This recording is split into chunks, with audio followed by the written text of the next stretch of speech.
हमारी पाठ्यपुस्तक रीतिकालीन काव्य संग्रह में संकलित महाकवि बिहारी के दोहों को पढ़ने से पूर्व हमें बिहारी के जीवन परिचय से संबंधित कुछ तथ्य जान लेने चाहिए।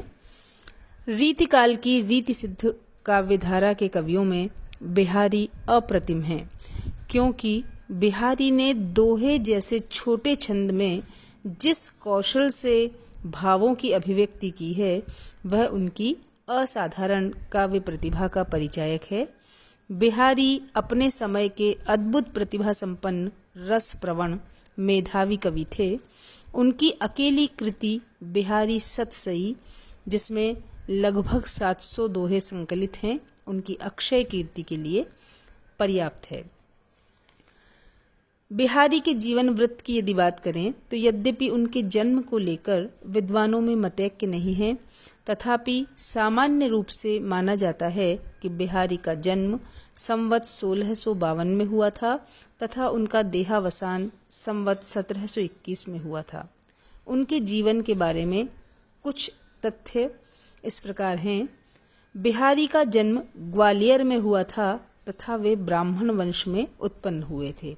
उनके जन्म, बाल्यकाल और तरुणावस्था से संबद्ध स्थानों का उल्लेख एक दोहे में मिलता है, जो बिहारी का लिखा हुआ माना जाता है, पर वह बिहारी सतसई में शामिल नहीं किया गया है। वह है, जन्म ग्वालियर जानिए खंड बुंदेले बाल, तरुणाई आई सुखद मथुरा बसी ससुराल। तो माना जाता है कि उनका बाल्यकाल बुंदेलखंड में व्यतीत हुआ। केशव तथा केशव राय क्रमशः इनके गुरु तथा पिता माने जाते हैं। बिहारी का एक प्रार्थना परक दोहा है, प्रगट भये द्विजराज कुल, सुबस बसे ब्रज आई, मेरे हरो कलेस सब, केशव केशव राय। सतसई की जो कई टीकाएं हैं वहां केशव राय को उनका पिता माना गया है। गुरु के संबंध में भी एक अन्य दोहा और आनुमानिक रूप से प्रचलित है, जम करि मुँह तर हरि पर्यो, इहि धर हरि चित लाऊ, विषय तृषा परिहरि अजौं, नरहरि के गुण गाऊ। इस दोहे में जो नरहरि शब्द आया है उसका अर्थ नरहरि दास भी लगाया जाता है। कहा जाता है कि नरहरि दास बिहारी के गुरु थे। बाल्यकाल से के बाद वे ब्रज प्रदेश आकर बस गए थे और मथुरा में इनकी ससुराल थी। बिहारी के आराध्य कृष्ण थे। वे दरबारी कवि थे तथा उन्हें जोधपुर व जयपुर के राजाओं से वृत्ति मिलती थी।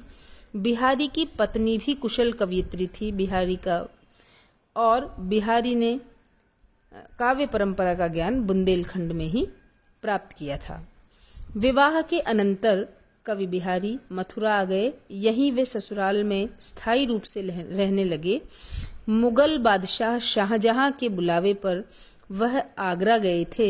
शाहजहां के पास कुछ दिन रहने से बिहारी का परिचय अनेक राजाओं से हो गया था। वहीं से बिहारी जयसिंह के यहाँ पहुंचे थे। जयपुर नरेश महाराणा जयसिंह से मिलने जाने पर बिहारी को पता लगा कि महाराज तो नवविवाहिता रानी के प्रेम पाश में आबद्ध होकर प्रजा कार्य से विरक्त हो गए हैं। यह दशा देखकर बिहारी ने निम्नलिखित दोहा लिख भेजा, नहीं पराग नहीं मधुर मधु, नहीं विकास इहि काल, अली कली ही सो बंध्यो, आगे कौन हवाल। कहा जाता है कि इस दोहे का महाराज पर जादू सा प्रभाव हुआ कि वे अपने कर्तव्य के प्रति सचेत हो गए। महाराज की आज्ञा से ही बिहारी लाल ने दोहों की रचना आरंभ कर दी। सतसई उन्हीं दोहों के संग्रहित ग्रंथ का नाम है।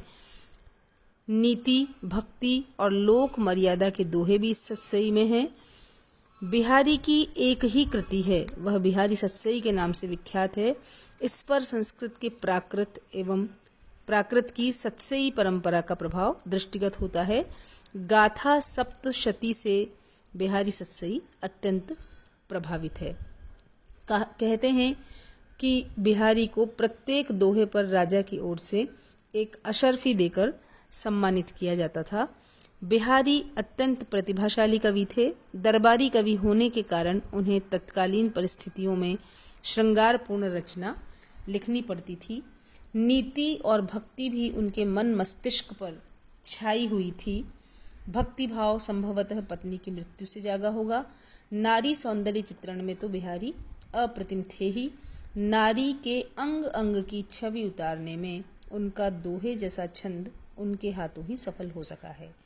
मादकता, कोमलता और सरसता में भी बिहारी के समकक्ष अन्य कोई दूसरा कवि नहीं ठहरता। विरह के अतिशयोक्तिपूर्ण वर्णनों में भी बिहारी की तुलना में शायद ही कोई कवि समकक्ष उतर पाए। अनुभाव विधान में तो बिहारी की मान्यता सर्वमान्य है। एक मुक्तककार के रूप में भी बिहारी की प्रशंसा विभिन्न आलोचकों ने की है। आचार्य रामचंद्र शुक्ल ने तो यहाँ तक कहा है कि मुक्तक कविता में जो गुण होना चाहिए वह बिहारी में अपने चरमोत्कर्ष तक पहुँचा है, इसमें कोई संदेह नहीं।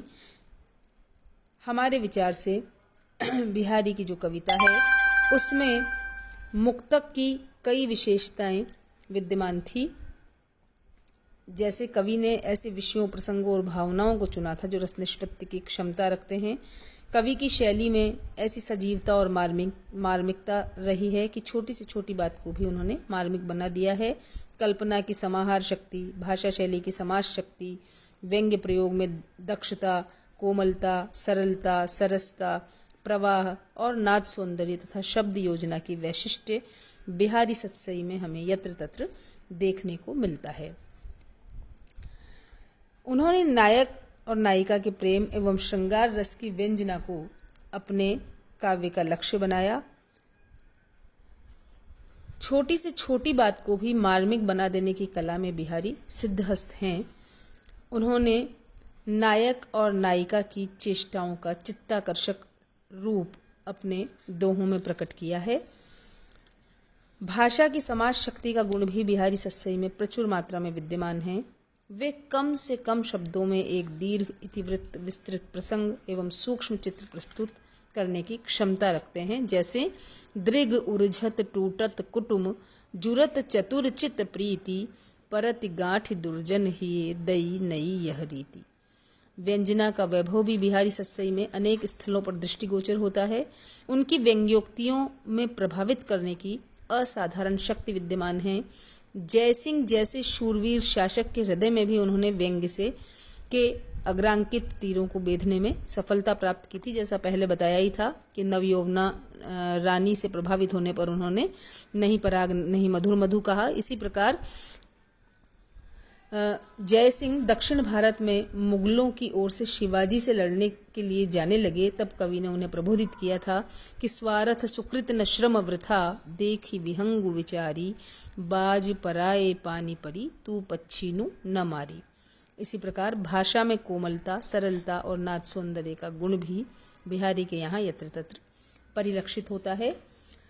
इस प्रकार बिहारी ने प्रत्येक दोहे में गागर में सागर भर दिया है। जीवन के अनेक विध अनुभवों को उनकी सत्सई में देखा जा सकता है। वे बहुज्ञ थे, बहुश्रुत थे और सभी क्षेत्रों में उनकी गहरी पैठ थी। दोहे जैसे छोटे से छंद में वे अनेक भाव दशाओं और संचारियों को संवार कर इस तरह अनुस्यूत कर देते हैं कि पाठक दांतों तले उंगली दबा लेता है। और शायद इसीलिए यह उक्ति प्रचलित हो गई कि सतसैया के दोहरे जो नावक के तीर देखन में छोटे लगे घाव करे गंभीर। बिहारी रस सिद्ध कवि थे। अपने आश्रयदाता को प्रसन्न करने के लिए उन्होंने श्रृंगार रस की उक्तियों को विशेष महत्व दिया। वैसे नीति, भक्ति और जीवन के व्यावहारिक पक्ष पर भी उन्होंने कम नहीं लिखा। भावुकता, रसिकता और प्रभावशीलता में उनका काव्य बेजोड़ है। श्रृंगार के संयोग और वियोग दोनों ही पक्षों का उन्होंने बड़ा ही मनोरम वर्णन किया है। उनकी पंक्तियों पर लोग झूम झूम जाते हैं।